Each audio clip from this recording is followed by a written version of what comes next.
difference. Tea time, yeah, making a difference. One cup at a time. Tea time. So be sure to grab your tea, grab a seat, and tune in to Miss Liz. Tea time, making a difference. One cup at a time. Tea time, yeah. Tea time, time.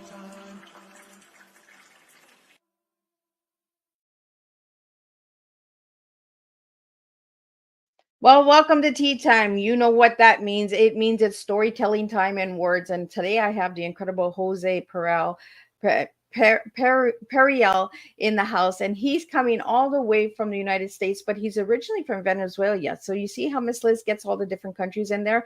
I find out where they come from when they were little. So we're going to get a little bit of Jose's story. And then we're going to get into a topic that maybe many of you Canadian listeners might not know about.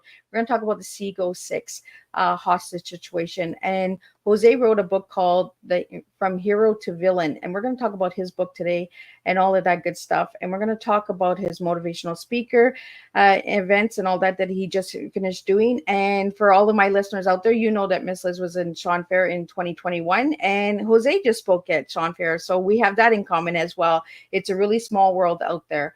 But before we get started, we're going to get you over to Miss Liz's YouTube channel. We're going to get you to ring that little doorbell so you're notified when all these tea times go live and you can join the live conversations. If you're listening to the replays, I always want to ask you guys to push hashtag replay and let me know where you're tuning in from, because I always like to give you a shout out as well for that. For all of my listeners out there, today's tea time may trigger. So if you feel like you're being triggered, please do leave. I will not be offended by that at all. Again, these tea times are for educational purposes only. We're not here to trigger and hurt anybody. So let's get started with the disclaimer, some bio, and then we're going to get Jose in here and we're going to spill a good tea. And today's tea is called Never Give Up. That's right. His TEA is never give up. So we're giving that message out to all the listeners out there today to never give up. Disclaimer for Miss Liz's Tea Time live show. Miss Liz myself is going live using StreamYard. Before leaving a comment, please grant StreamYard permission to see your name at StreamYard.com. Please be advised that the content brought forward for any Tea Time show hosted by myself, Miss Liz, is always brought forth in good faith. However, it may bring forth dialogues and opinions that are not representative of my platform. The facts and information are perceived to be accurate at the giving time of airing. All Tea Time guests and audience participants are responsible for using their good judgment and taking any action that may relate to the discussion. The content brought forward may include discussions for some where they may be emotionally at risk. Significant to know that the show is engaging in discussion forums only to inspire and offer awareness and connection, and is not providing therapeutical advice. If you have any questions about the disclaimer or the panelist discussion, you may freely contact me, Miss Liz, through my email at bookingmissliz@gmail.com.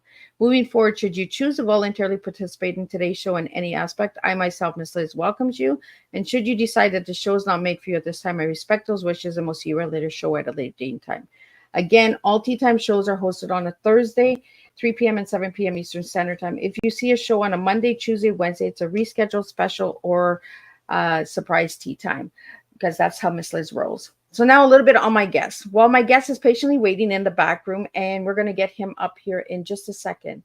Jose Pereira, I hope I'm saying his name right. If not, I'll get him to say it, is a seasoned leadership and resilient coach, drawing from over 3 decades of experience in the global oil and gas industry. A former executive of the PDVSA, Venezuelan National Oil Company. His career has taken him around the world, working on international joint ventures. However, his life took a dramatic turn when he was taken hostage in 2017 as part of the Seago 6, an ordeal that lasted 5 years. During his captivity, Jose smuggled over 1,000 letters to his wife, a remarkable feat that became the foundation for his memoir, From Hero to Villain, My True Story of the Seago 6. Now a sought-after speaker and author, Jose shares his journey of survival, resilience, and faith, inspiring audience to overcome adversity and lead with courage. He is the founder of Survivor LLC, where he coaches individuals and organizations on building unbreakable leadership spirits. In addition to his coaching and speaking, Jose hosts a weekly talk show, Building Resilience, where he discusses the interaction of leadership, resilience, and spiritual growth. His work is a testament to the power of faith and perseverance in the face of unimaginable challenges. Let's get him in. If you'd like to know more about the Seago, please check it out. I will have more information on Miss Liz's Facebook page. But until then, let me get Jose in here and let's start spilling some tea together. Welcome, Jose. Hello, how are you? Thank you for having me. Oh, I can't hear you. What happened to your mic? Oh, my mic is open. Oh, there. I got you. Okay. Welcome, Jose. Thank you for having me. So, Jose, I'm going to start the tea time like I always started off. So, who were you as a little boy, and who are you now as a grown man? Well, I grew up in Venezuela, well, I was born in Venezuela, and I came to here to the U.S. very early, very young, when I was 5 years, because my father was a petroleum engineer in the Venezuelan oil and gas, and he was assigned here to Tulsa, Oklahoma. There's the University of Tulsa, so he did his master's degree there, and we stayed here living in the U.S. Until I had like 11 years. I flew back to Venezuela when I was 11 years, and I grew up in a place called San Tomé. That during that time, that was in the 70s, where all the American oil companies were working in Venezuela, because Venezuela is an oil country. So I lived in an oil camp in the middle of the nowhere, but it was run by the Gulf Oil Company. It was called Mene Grande, and I grew up there. So it was kind of funny, because even if we were living in Venezuela, we were having American customs. You know, we celebrated 4th of July, we celebrated Halloween, we did Thanksgiving, a lot of American custom, because, that was the culture that was by the time in Venezuela, American culture. So, Jose, let's get into the Seago, because a lot of my listeners are from Canada. So let's take it back and tell them a little bit what Seago is. Okay, Canada is an oil producer too, so many people are very familiar, because Circo Petroleum is a company that is here based, US based, is here in Houston. I live in Houston, but belongs to the Venezuelan oil company that is, as you said, PDVSA in Spanish, PDVSA. PDVSA, for the listener that doesn't know, back to the 80s and the 90s, was the 5th largest company of the world. Okay, so it was big. And Venezuela is one of the largest producer of extra heavy oil, like Canada. So the oil that competes with the Venezuelan oil is the Canadian oil. Are very similar, very, very similar. And so Citgo, it was US based. We had 3 refineries here in the US, and one of the refineries is an area called Lemont in Chicago, in the border with Canada. So the refinery of Lemont is run with Canadian oil. So Citgo is very tight with Canada because of that. So Citgo has like 6,000 gas stations here in the US. So in the US, it's very common to see a Citgo gas station.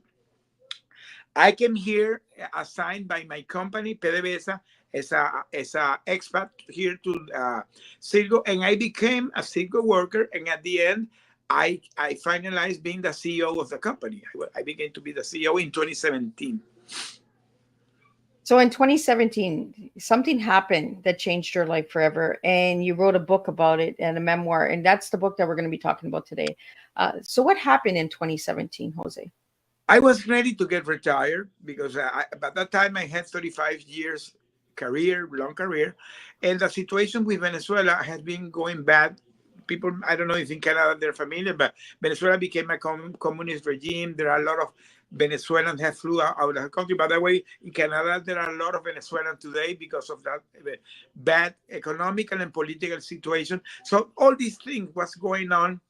And it was during the Trump administration. By the way, today is election day, so it's like a cycle that is coming back. So Repeat of history, right? Yeah, repeated is the full cycle. Full cycle. It's amazing. So that situation was going bad between the two countries. I never thought that I could get in the middle of a dispute between two countries. Can you imagine that? So I was with my wife hearing a movie, and I received a call to go a last minute meeting. And as I said, I was gonna get retired in a couple of months. So I was in my retirement mode. So I went to the meeting. It was a presentation that I was asked to do, and I flew with my five top executives, the five vice president.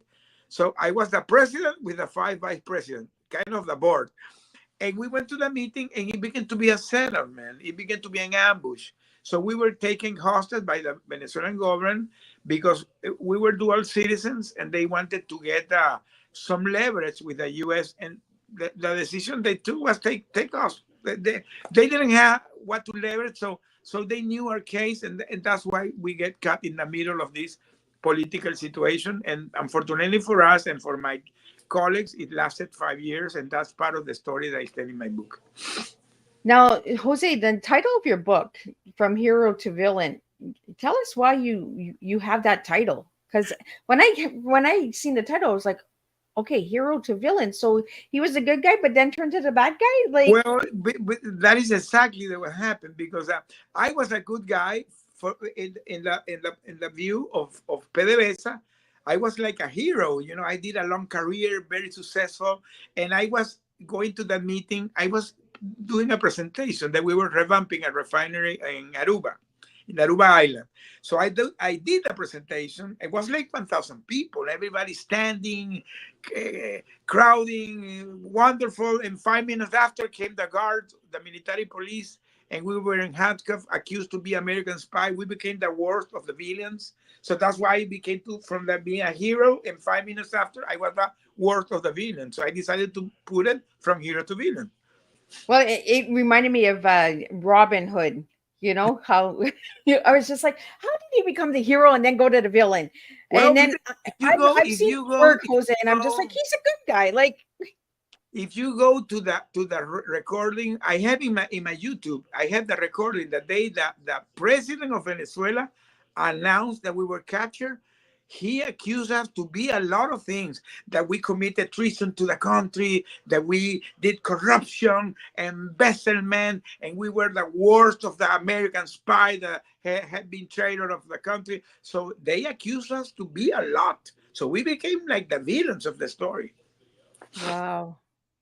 So that must have really impact your life, like big time. Like in that moment, 1 minute a hero, the next minute a villain.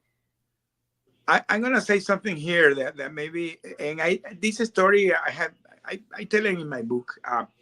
1 month before my situation happened, I I was in the planning of my retirement, and my boss was kind of sketchy, giving me the approval. So I had to flew to Venezuela several times to ask him to accept my retirement. So 1 month before my situation in October. My situation happened in November 2017. So I flew in October 2017 to Caracas, Venezuela, and I get the final approval of my retirement. So I was flying back to here to the U.S.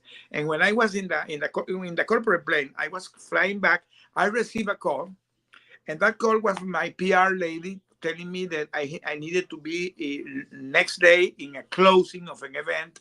There is a big summit that Silgo hosts, and it was going to be on a Sunday. So I told her yes, okay. So I go to the event next day with my wife, and in the closing, they brought a motivational speaker that is called Captain Phillips. You know, the guy of the movie that Tom Hanks did in the movie. The real Captain Phillips was the speaker, and his speech was navigating the turbulent waters. And he was talking about his hostage situation, because he became to be a hostage of the Somali pirates. Okay, so that guy finished his speech, and he sit down with me, and I told him that he had quite of a journey, and he told me that his story was even worse than the movie, because in the movie they shortened the story, so his story was even worse of the movie. But he told me this. He told me that a human being has inside an inner force that is you can unleash your unbreakable spirit if you connect with God. And I didn't know why the guy told me that. I got like, why this guy told me this? And I got, I went to my house driving, thinking in those words. You know what happened? That 1 month after, when I was captured, going to detention with handcuffed, I was thinking in that speech, what that guy told me. And believe me, that made me survive. When I learned that everybody has inside that inner force that can unleash your unbreakable spirit by connecting with God, because that's what we did. Yeah. That's what Well, everybody can do it. Everybody can do it, and that's today part of my coaching program. Everybody can do it. well, Jose, you were captured for 5 years, so that had to have really changed your life. Like 1 minute you're speaking, the next minute you're hostage. Uh, how did that impact your life? In the first year, I didn't know how I made it. Today, I still don't know how I made it because we were separated. So my first year was in solitary confinement with the lights turned on all day long, and I was all day hearing torture. So I wasn't having physical torture, but I was hearing physical torture. So it was a psychological torture. Yeah. And I didn't have nothing, no books, nothing. I was there all day thinking. And my first thought were really terrible. I was even thinking to take my life because can you imagine being in a communist regime, being accused to be a spy? What can be your fate? Yeah. So I was really having bad thoughts. But again, when I begin to think in what this guy told me, I begin to think in my family. I one day, I don't know when, in what moment, I said, hey, wake up, take control of your life back, change your mindset. You need to come back in strong in body, spirit, because you have a family outside there waiting for you. And that changed my mind, and that changed my life. After that, my situation changed. uh, as I said, 1 year during that situation, we were reunited with my other colleagues, and we stayed together the next 4 years. And we created, like I call like a survivor plan, and we get stick to the plan during 4 years, and we came back. We came back. So the other four guys that you were hostage with, are you still in contact with them today? We are in contact. Five. We were six. That's why we were called the Sit Go Six, because Sit Go Oh, is a okay. Yes, yes, we yes. were six. Sit Go Six. No, yes, we are in contact. We are in contact. Some of them, for personal reason, decided to go silent. So now they have a quiet life, retired of everything. They don't have social media, nothing. But we are in touch. And not only in touch, we are now connected because the mayor of Houston, in last December, is going to be 1 year now. He did a proclamation to us, to the six of us, and he declared the Single Six Day on December 19 every year. So in this December, we're going to have a celebration of our first anniversary. So we got connected forever because of that. Our story Now, got for life. yeah, and Jose, when I did some research on hostage, I didn't know that there was a lot of hostage situations that happen in the U.S. and in different countries. And a lot of my listeners might not know this as well, but there's also a U.S. hostage foundation, I believe. I found somewhere that Yeah, you guys I that you're today, on a board or something, right? very connected to all these foundations. I work with Hosted US. I work with James Foley Legacy Foundation. I work with the Bring Our Family Home campaign. I work with the Hosted A Worldwide. I work with the Amer Fakuri Foundation. I have been close with the Richardson Center, the Sufan Center. There are many foundations today that take care of the hostels. I'm more involved with ones than the other. For example, I in September 1 month ago, I was invited to the UN by the Hosted A Worldwide. Last year, I did an event with Hosted US, and I did a blog also with Hosted James Foley Foundation, and also the Bring Our Family Home campaign. So I have been working, advocating for them. And what you said is true. There are a lot of hostels and that people doesn't know. By the way, there are a very famous case in Canada of the two Marks, two guys that were hosted in China. Was a very famous case of in Canada, because one of the most advanced legislations in the world to taking care of hostages is the Canadian legislation. It's a reference. So Canada has done a lot for legislation of the hostage situation. Well, and when I found all of these foundations and these organizations and boards and all that, I was like blown away, because that shows just how much is out there that is happening that a lot of people don't even know about, that a lot of people are not aware of. When you reached out to be on Tea Time, Jose, I had never heard of Seago because I'm in Canada, right? And I was like, I need to know more about this. And that's how I am. I'm just a book nerd, and I just like to find out things and get that out there and get my listeners to find out that these situations are going on. You were hostage for 5 years, and in that 5 years, you wrote 1,000 letters to your wife. How did you get those letters to her? Well, after 1 year, as I said, we were reunited at the four, and that happened because the relation with the U.S. and Venezuela were totally broken. They recalled the two ambassadors, so there was no direct contact. So the U.S. what did the U.S. government, they contacted the UN. So the UN flew to Venezuela, and they began to take care of, or try to pressure our case. So they got the approval. They put us the six together, and they begin to allow us, our families, to bring food. Our families, not the government, our families. So every family began to handle their case. In my particular case, the decision of my family was that my eldest son, he moved to Colombia. He began to provide me food from Colombia to Venezuela, and he did it during 4 years. So can you imagine that 4 years doing that logistics? So when I begin to receive the food, they allow us to have it three days in the week. So not every week and not every day, three times in the week. So they brought this in some cans already prepared. So I had to return 2 days after the cans that was empty. So I discovered that if you put the cans with the double bottom together, they cannot see that there's something there. So I began to smuggle the letters inside the cans. The first day I did that was like 1 year after, December 2018. I remember December 30, 2018. 1 year after I've been there, I decided to smuggle the first letter, and it went through. And my surprise was when I received the other 2 days after the food, and I opened the cans and I found the letter of my wife. So we begin to do it like that way, and it begin to be done. We begin doing that 3 years. We keep doing that 3 years. They never discovered the letter. I don't know how. So for me was not only the letter, was not only the connection with my family, was that I really was aware of everything that was going on, because we created like a secret code. So we have ways that we say things that if in the case they discovered the letters, they didn't know what we were talking about. I was informed of everything. Everything. Say when I begin to receive visits, like, I don't know, 2 years after, I don't remember when, I began to receive somebody, that the person that was providing me the food began to visit me during the weekends.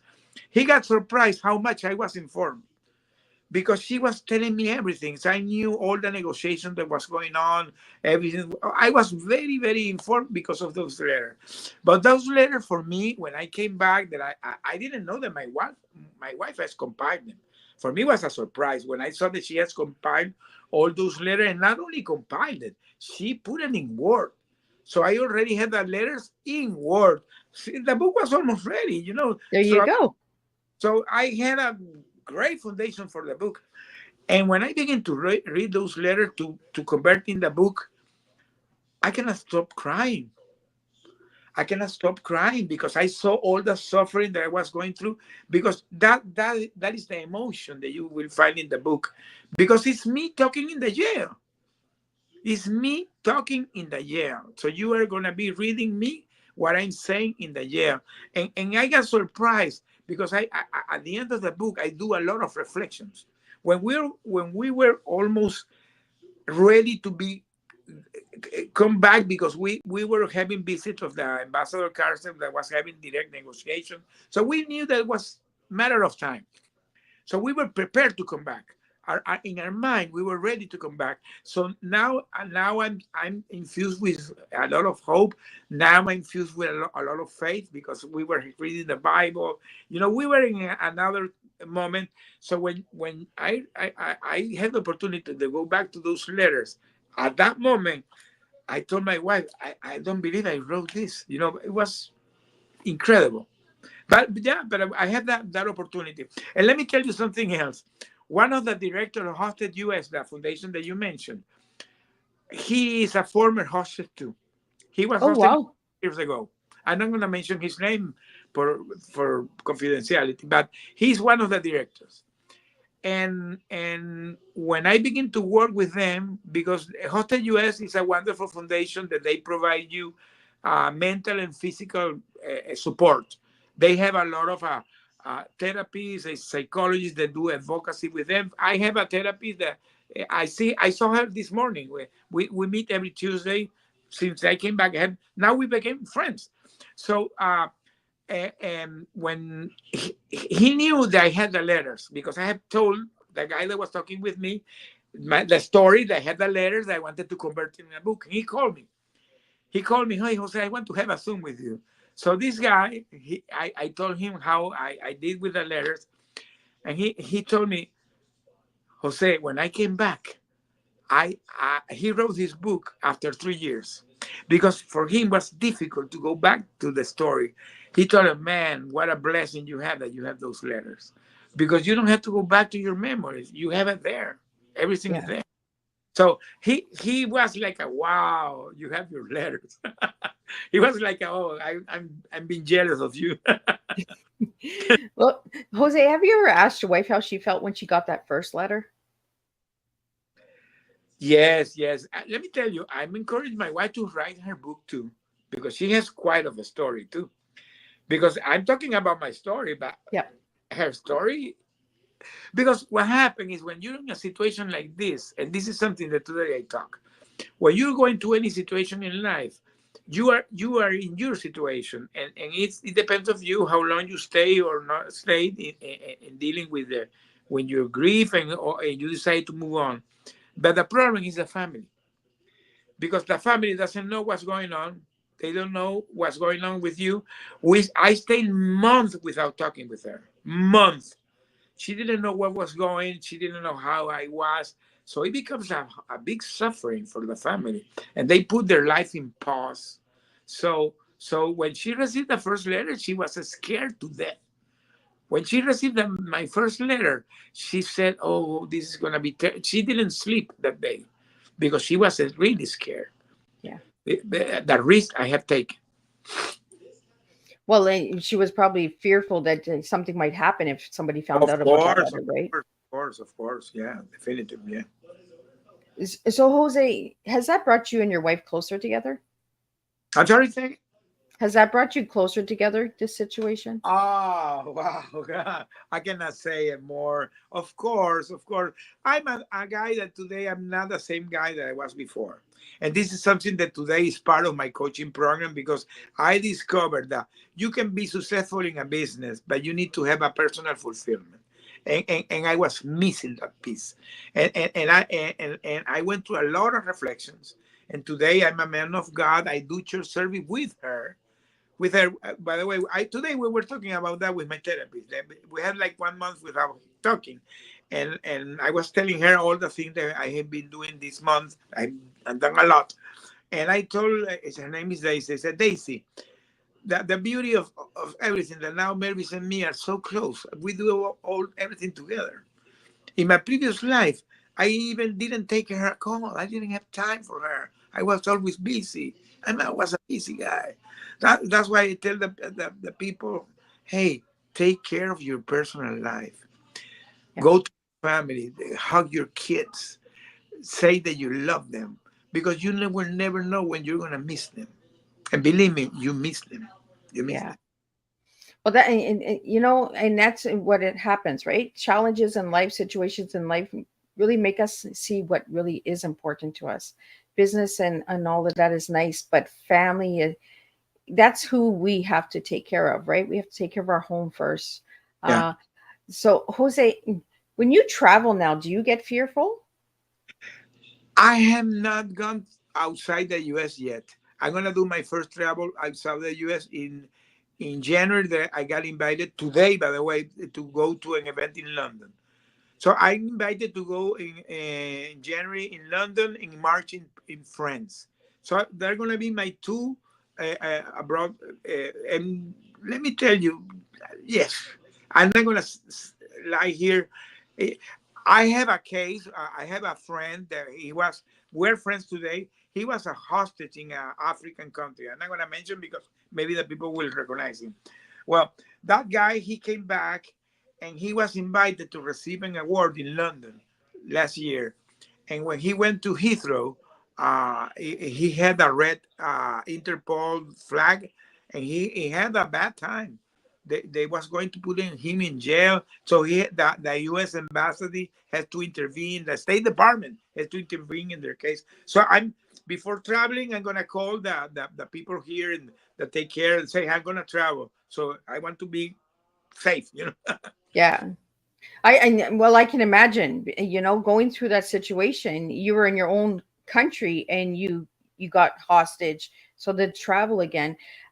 We had a question here. Do you plan on ever going back to Venezuela? No, no. After the only way I can go to Venezuela is that that regime is taken off. I will never. I can't. You don't trust it, right? No, of course not. No, no, no. Well, let me tell you, there is a very famous journalist of Venezuela that he was with me as a political prisoner, and he was released like 6 months ago, and they put him back in jail again. He's now again in jail. So he has like Yeah. 3 months. He was caught back and put it back in jail. That's going to be really fearful. Of So course. you mentioned these things that are coming up in London and in France and all that. Is that part of the motivational speaking that you'll Yes, be doing? yes, yes. The London is a lady that I met in Sean Fair's event.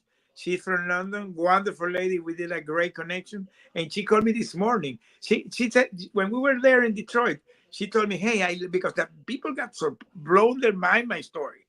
When I went to the States, we were in the Michigan State University. So when I did my speech is called From Captivity to Freedom. And I talk about how you can overcome things in life. And because I always say that you can say that you're a leader, but that your real leadership is tested when you're pushed out your comfort zone and something unexpected comes in your life. That is where you're gonna test if you're a leader or not. So that's what happened to me. That I began to cheer my colleagues. I was kind of the leader, and they also became leaders, and we were all leaders cheering each other. Well, that's it, right? Leadership is cheering everybody else on. It's not just me, me, me, me, right? And that was part of your situation as well. When you were in that hostage situation, it was about teamwork, right? Building that plaque and survival plan together, working together. Uh, so I did your quiz on your website on what You type did of it. leader. Yes, I did, and I got servant leader. Leader. So tell me a little bit what the servant leader is. The servant leader is exactly what you're saying. Is the servant leader is who take care of the others, really take care. But it's not a cliche. It's that really take care of the other. I'm a servant leader, definitely. I'm a servant leader because I believe in the people. I believe that everything is related to human relations. I believe that if you're empathic with your employees and they feel that you really take care of them and you take them in consideration, they're going to be loyal to you. So this is what a servant leader does. Because you can be a visionary leader, like like Elon Musk, but maybe you can be visionary, but because I don't know Elon Musk in person, but he doesn't look like a servant leader. Right? Well, I was really curious to know because, being part of Sean Fair's leadership, you want to know what kind of leader you are, right? Because it is an experience. Yeah. For anybody who hasn't seen Sean Fair's leadership experiences tours, check them out. He has them, I believe, quarterly, 3 times a month. Every 3 months, he has shows going on. He found Miss Liz, so like, and he's a humble man. Check him out. He's Uh, going to London, by the way. He's going to be with me in London. Well, there you go. See, but it's just a small world. When I found out that you were speaking at Sean Fair's, I was like, "Oh my goodness, look at that!" It really is a small world out there. So I want to talk about your tea, because the tea that you gave me, Jose, is never give up. Yeah. Why'd you give me never give up? Let me show you. I don't know if you can see it here. I have this band that says "Never Give Up." This band was created when we were in there. Our kids created something called the 606 Coalition here, and they put it. The motto was "Never Give Up," and they created a T-shirt that says "Never Give Up." You know what was my surprise? That I was in July invited to an event in Washington.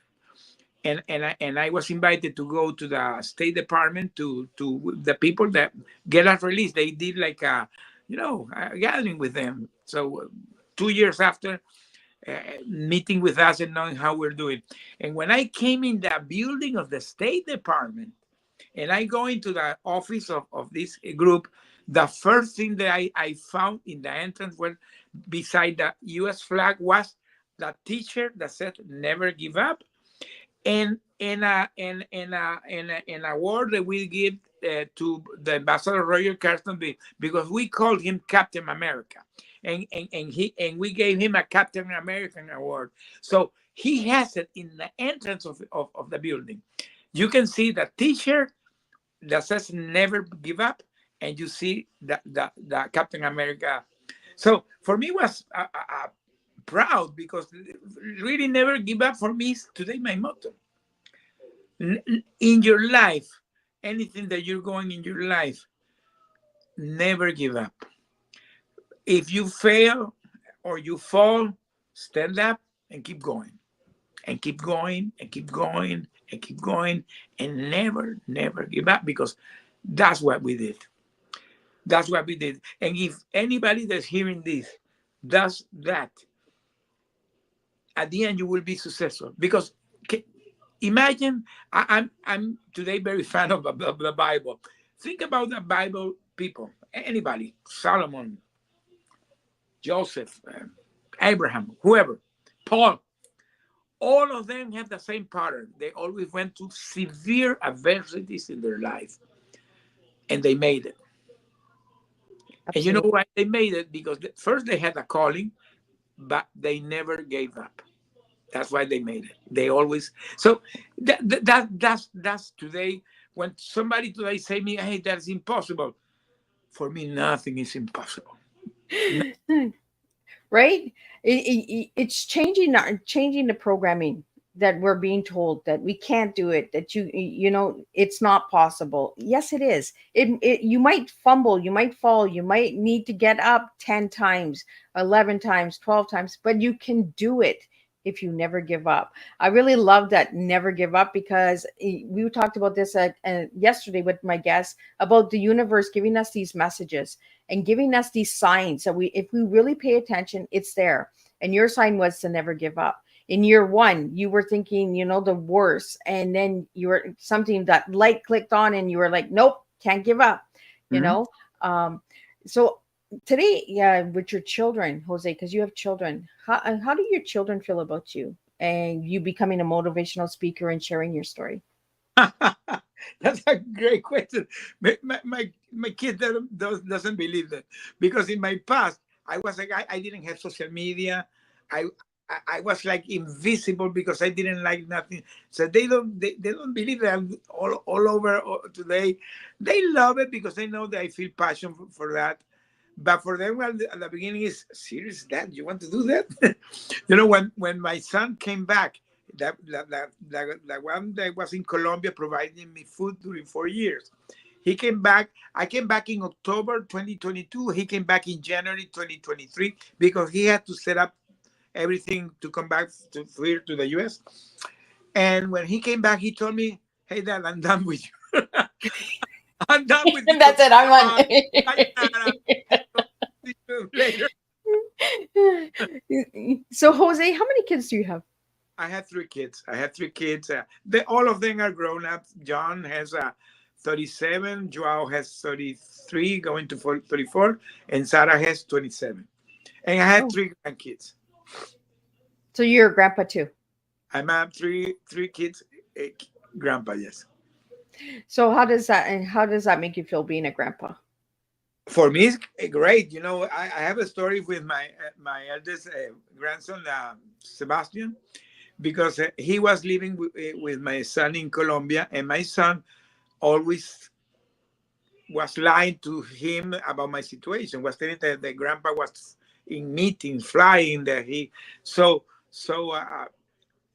he didn't know that one day Sebastian began to hear what was going on. He began to Google, and he came to his brother and said, "Hey, Grandpa is in jail in Venezuela. He's a hostage." Okay. So when I came back and I was writing the book, I was editing the book. He sit down beside me and said, "Grandpa, tell me everything." Well, that's nice that he asked that, right?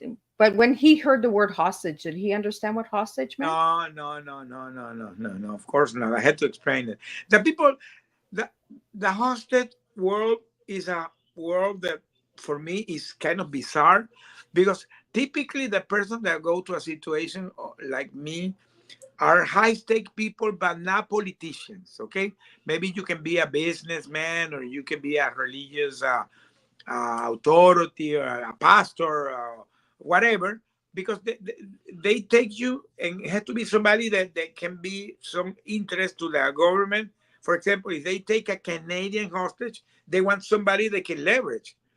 Or if they take a German hostage, they always try to leverage you, because the problem with the hostage situation, that is called the hostage diplomacy, is a very sophisticated way to do diplomacy, where they take you, they leverage you, and they ask to get you released a lot. It began to be a lot. In our case, they were asking to get relief sanctions, get an oil embargo lifted, or a drug lord very close to the government get freed. So they begin to ask a lot. So Yeah. that's why this negotiation takes so long, because are complicated. Has to be approved by the Congress. It becomes to be very, very complicated. So, Jose, are you in any danger now that you're out? Well, I take care of my security. But I'm not a threat, because, again, I'm not a politician. I can be a threat because I say things in my book and maybe people don't like. But that's the truth, right? And the truth is hard to hear. Yeah. We live in a world where the truth doesn't want to be heard. It doesn't want to be seen. And that's what I really like about memoirs, is it gives you a chance to express your story, your vision of it and version of it. The other hostage that were with you, have they read your book?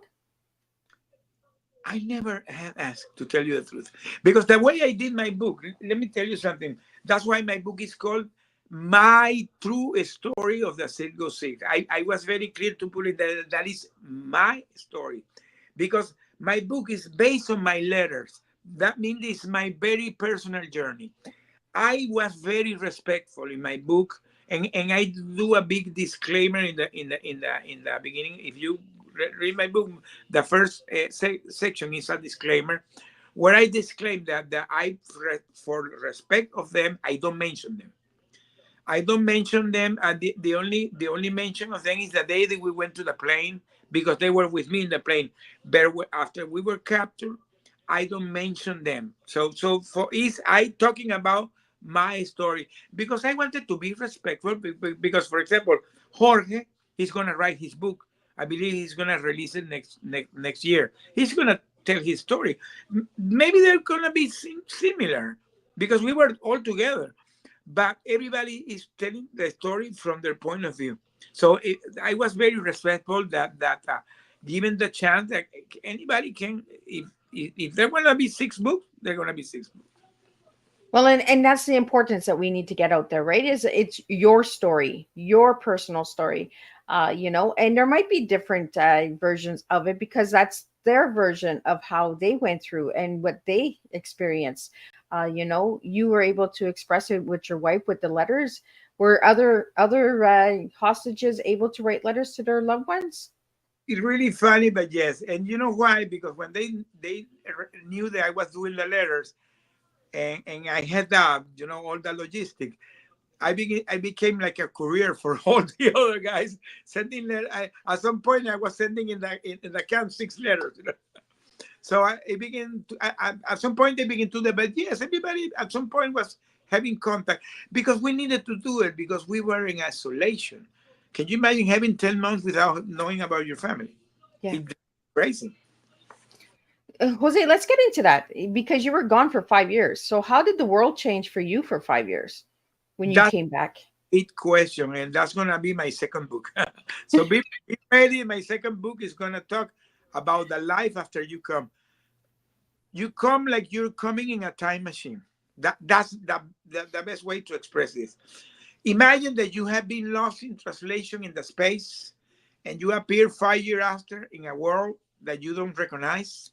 It's a post-pandemic world that I didn't suffer the pandemic. I was in jail, so I didn't know all the crazy things that happened during the pandemic. So now I came back and I found that people are here. That U.S. the people are very sensitive. If you say something, they have their skin, very very sensitive. So I didn't recognize the world. For me, it was really difficult at the beginning, and putting back your life. Simple things like taking back my driver license was a pain in the ass. Getting all my paper back because the people don't understand that you were not here. I remember, I'm gonna say this, that I had with one of these big bank, I had a credit card, a corporate credit card, and he had 5 years in collection. I didn't know that.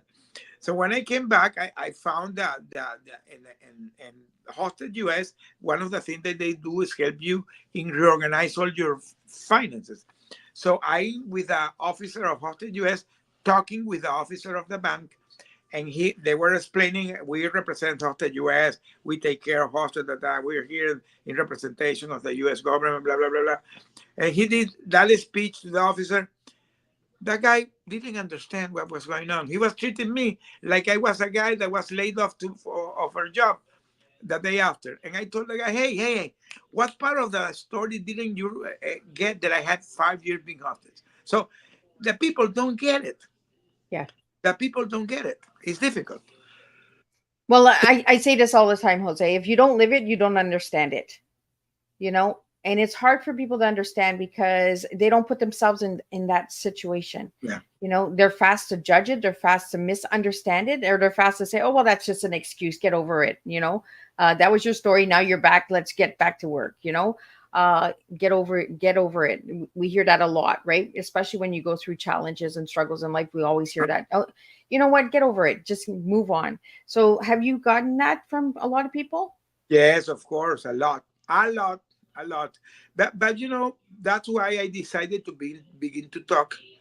That what pushed me to begin to be a speaker and write a book and did a coaching because and I do advocacy also for the housing community. As I said, I'm connected with the foundation. Every time they need me, they know they can have me because I put my image with them as a former hostage.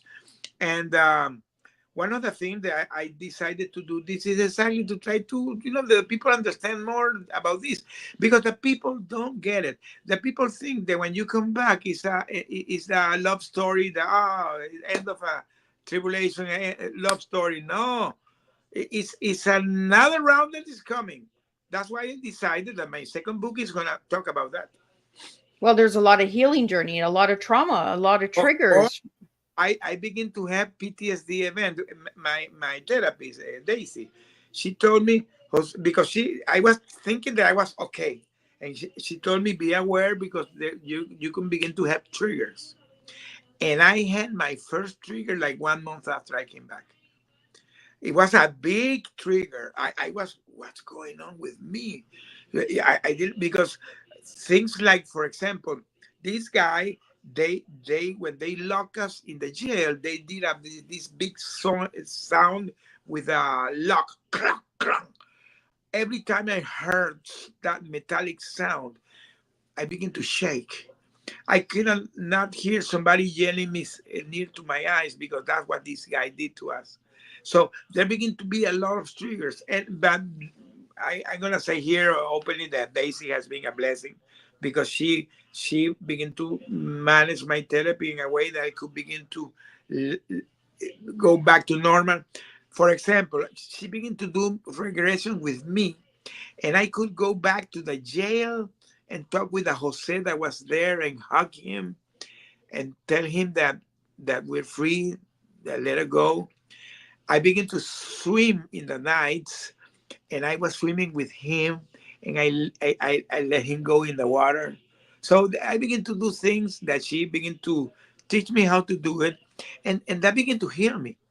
And talking like I'm talking today, and when I write and I write articles and I do my newsletter, whatever I'm doing, all that has been part of my healing process. Well, I really want to thank you for being a voice because, there's a lot of voiceless people out there. And I'm glad that you're sharing your story because you're bringing awareness to topics that need to be aware of. We got to stop keeping everything in the quiet. We got to keep, keeping all the trauma and PTSD and all triggers. Those are things we should be speaking about because those are real life effects that are affecting people across the globe, not just US, not just Canada, but Globally, all over, right? Um, so, Jose, you have this Jose Connect. So, for people to connect, what's that all about? Tell us about that. Jose Connect, because I believe that today I'm a connector. You can see here, Jose Connect, and you see my book in the banner. Um, because for me, the connection is how you really can find your path that, from your business and your personal fulfillment. Because this is something key that people sometimes put their life in pause because they want to be successful. So they work a lot being successful. They work a lot in being, if you're having a business, have a successful business, or if you're in a company, have a successful career. So you put your life aside. You put your family, you put your marriage, your wife, you put your friends, you put yourself aside. So I rediscovered, because I rediscovered that all that you need to have that balance. So that's what Jose Connect it does. So when you go to my webpage, you can find that my coaching program, I had like two tiers of coaching. I have one that is more to the C-suite, that is more dedicated to this, but I have another one that is more for a business owner, entrepreneur, startup, where I can lead them how they can navigate their things in their life and be successful. Things like communication.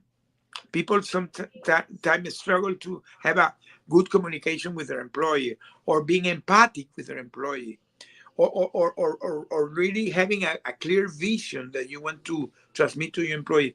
This is the thing that I not only coach it, I do it in my newsletter that is called Building Resilience, and I do it in my weekly podcast that I do every Monday that is called also Building Resilience. For example, this Monday, I talk about the 2025 goals, how to achieve successful goals. And I was talking to the people, very simple thing that you have to do to become successful with your goals. But for me, the most important thing, Miss Liz, is that the connection with your entity, whatever you believe in. In my case, I'm a God believer. Yep. So you need to have that connection, because that's what I'm gonna give you, that connection to your greatness. And when you make that connection, you will get surprised, because this is what faith does. When you see the things before they happen, so you work for that, and maybe it will surprise how things can happen even when you're not expecting them to happen, because now you're aligned, you're focused. So this is all the things that today I try to express to the people, and Well, this is there, for me. Absolutely, right? And there's opportunities to knock on your door and you're like, who, me? Like, you know, back to Sean Farrow, when he knocked on my door, I was like, I just serve tea. Like, I'm just a tea lady. I just like storytelling and words, and I like to motivate people to encourage to share their stories. You know, overcoming stuff, it really is needed in today's world. Our stories really need to be needed in today's world. Jose, you gave me the word super positively when I asked you to give me a word for to describe yourself. Why did you give me that word? Well, you gave because me two because it's super positively. So those are two words. because I'm a super positive guy. I always was a positive guy. This is something that is part of my DNA. I always was a positive guy. But after that experience, I'm not only positive, I'm super positive. Because I really believe that things in life you can make it and nothing is impossible, and you have to keep going and never give up. So that's my mindset. And I asked you your favorite color. And if anybody can tell, if you look at Jose's background, it's blue. So his favorite color is blue. So why blue, Jose? To tell you the truth, I don't know, but I always have blue is my color. Blue is color of like hope. It's a color of hope. But my thing always has been blue. Everything. So when I rebranded my webpage, I said I wanted to be blue. Everything blue. And it looks good. I like the blue. I like the black. It looks good, especially on a man. Blue. I put a blue suit on next time, Jose. So, Jose, what message would you like to leave everybody out there with today? Well, as I said, nothing is impossible. Everything can be done. You can overcome anything in life. You need to get that connection with your superiority. In my case, connected with God, and and and you can unleash that unbreakable spirit that you have inside, and never give up. Never give up. So, Jose, let's get your podcast out there so people can tune into that. So, when is that, and how can they find that? I do my podcast every Monday morning, 8 a.m. Central Time. Look what I do. I write my newsletter during the weekend that is called Building Resilience. And I talk about the topic that I'm going to talk in the podcast. So what I do is I put the newsletter so that people can read it, subscribe it, and we can understand what I'm going to talk. When I go to the podcast on Monday, I do it simultaneously in a Facebook Live, in a Christian channel called HOD Radio Network, and I do a LinkedIn audio room. Why I do the LinkedIn audio room? Because I love to bring people to the stage so they can speak. So I do like a 30 minutes talking about the topic, try to and put in my example, the thing that I went through, because I went through a lot of things in my life. So I can talk a lot about leadership, okay? Because I situation that I really handle that I try to put examples. And after those 30 minutes, I open the mics, and I got really surprised how a lot of people, very wise people, are coming to my show. So they spread their wisdom. The show has been becoming really great. I'm enjoying it. Well, that's incredible. So, I really want to thank you, Jose, for coming and sharing your story. So, if anybody would like to grab the book, where can they grab the book? In my webpage, you can find the link to Amazon, or you can go directly to Amazon. But in my book, in my webpage, you can find everything related to me. My webpage got beautiful because I have there my coaching program. I have there my speaking. Yeah, anybody that wants to book me for any speaking, and they can see the speaking that I have there. It goes to my YouTube channel where I have a lot of material. And it has a link to my book, and has all my media appearance, all my podcasts, and I leave my podcast recorded there because I do it live. It gets recorded, so I post it because people like sometimes to hear things recorded. So I put it there every week. Well, live and recorded, you got the goods and the bads with that as well, right? The lives, you got the bloopers, you say your little oops, and then the recorded, you can like, oh, I can fix that. Well, that the only problem that having and that LinkedIn of the room sometimes are giving glitches, and I hate that in the middle of somebody speaking, it turns off. So I had to go, but I have, you see my recording, I have like 3 phones. Yeah, with backups. You I, have to, right? In today's world, you need a backup. You need a plan B, C, D, E. You need those backups. if you see a photo when I'm recording the podcast, you can see three phones, two computers, two mics, a lot of things around just in case. Well, thank you so much, Jose, for joining me on today's Tea Time. And I really want to thank you for sharing your story. Keep being a voice for the voiceless out there. Keep bringing awareness to these situations because I think they're deeply important. Thank you to my listeners and supporters out there. If you're listening to the replay, please push hashtag replay. Let Miss Liz know where you're tuning in from. Stay tuned. The press release for the reunion show is coming out soon.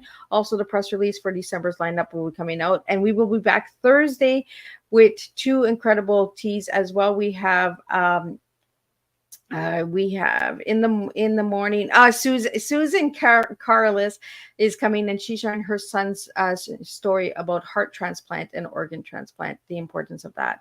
And then in the evening, we have J.M. Shaw coming in, and she'll be talking about her Callum Walker book series, and autism and ADHD. We're just going to keep talking about all these incredible topics that need to get out there.